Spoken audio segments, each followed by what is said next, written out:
Hello friends, this is Devina from Srinjan Dance Academy, and today's lesson is based on Bhumi Pranam and Namaskar.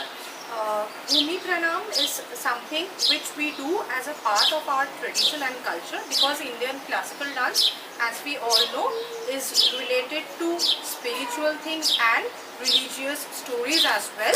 So doing Bhumi Pranam is a very important aspect of Indian classical dance. While we do Bhumi Pranam, we have to follow some systematic protocol. Just have a look how to do it. We go like this. Dha, dhin, dhin, dha, dha, dhin, dhin, dha, dha, tin, tin, ta, ta, dhin, dhin, dha, dha, dhin, dhin, dha, dha, dhin, dhin, dha, dha, tin, tin, ta, ta, dhin, dhin, dha, dha. Now, what are we actually doing through this Bhumi Pranam? While you do this, just keep saying certain things in your mind. What are they? You should actually take everybody's blessing, everybody's permission, those who are with you, the people who are playing the instruments for you, your co-dancers, your guru, your audience. Take blessings from God, from Mother Earth, who is going to give you the support to stand on her and do your performance. So what should you actually say when you are doing a Bhumi Pranam? I take everybody together, the people who are playing instruments with me, my co-dancers, my audience should come along with me. I bow down and seek permission from Mother Earth to perform on her. I seek the blessing of gods and goddesses and my guru. I bow down to my audience. I take their blessing.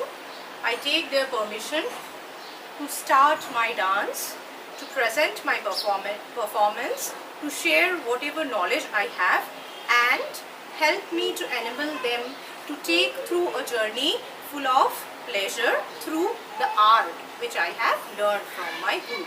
When you actually say these things while doing Bhumi Pranam, your mind and your body, both these things are aligned. They come together, so it gives you confidence, it gives you the strength, the concentration which is required to present your dance.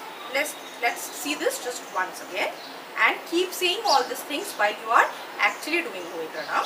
Dha, dhin, dhin, dha, dha, dhin, dhin, dha, dha, tin, tin, ta, ta, dhin, dhin. So while sitting down, just notice that first I have to keep my body weight on my right leg and then my left leg, and then I need to touch the ground.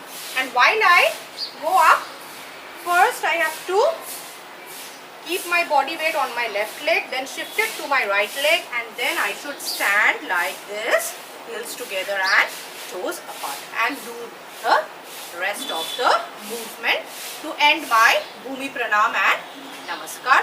Always when you are performing on the stage or simply doing your riyaz, your practice, always start it with Bhumi Pranam, because this is the ideal way. This is what we have got as a legacy, as a tradition from our gurus. So follow that, and hopefully your dance will be beautifully presented. Thank you so much.